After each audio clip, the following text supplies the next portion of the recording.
not even six-figure cars like the Porsche 918 Spyder are safe from recalls. The German automaker has just recalled 305 examples of its hybrid supercar in the US due to a manufacturing defect with the control arms. In a statement, the automaker said the control arms may crack over time, leading to problems with the vehicle's handling. Intensive analysis revealed that the connecting shafts of the longitudinal and transverse control arms might be vulnerable to cathodic stress corrosion cracking, Porsche said. For this reason, the long-term durability of these components as installed in the affected vehicles cannot be assured.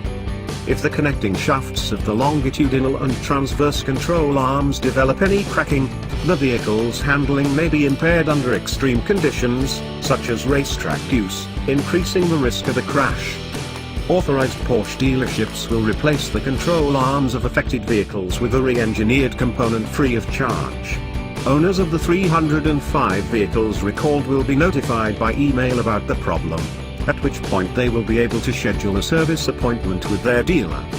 No incidents, crashes or injuries have been linked to faulty control arms, but considering the performance-focused nature of the 918 Spyder, owners definitely won't want to skip out on this recall.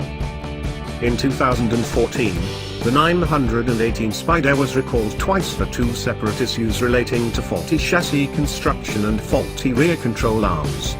It was recalled for a third time in 2015 for an issue related to the cooling fan wiring harness, and was recalled once again in 2016 due to faulty seatbelt screws.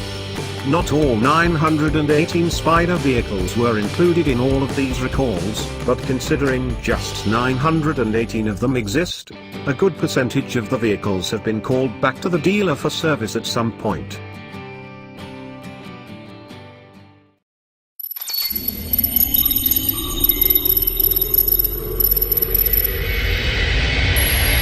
Thanks for watching. Subscribe now.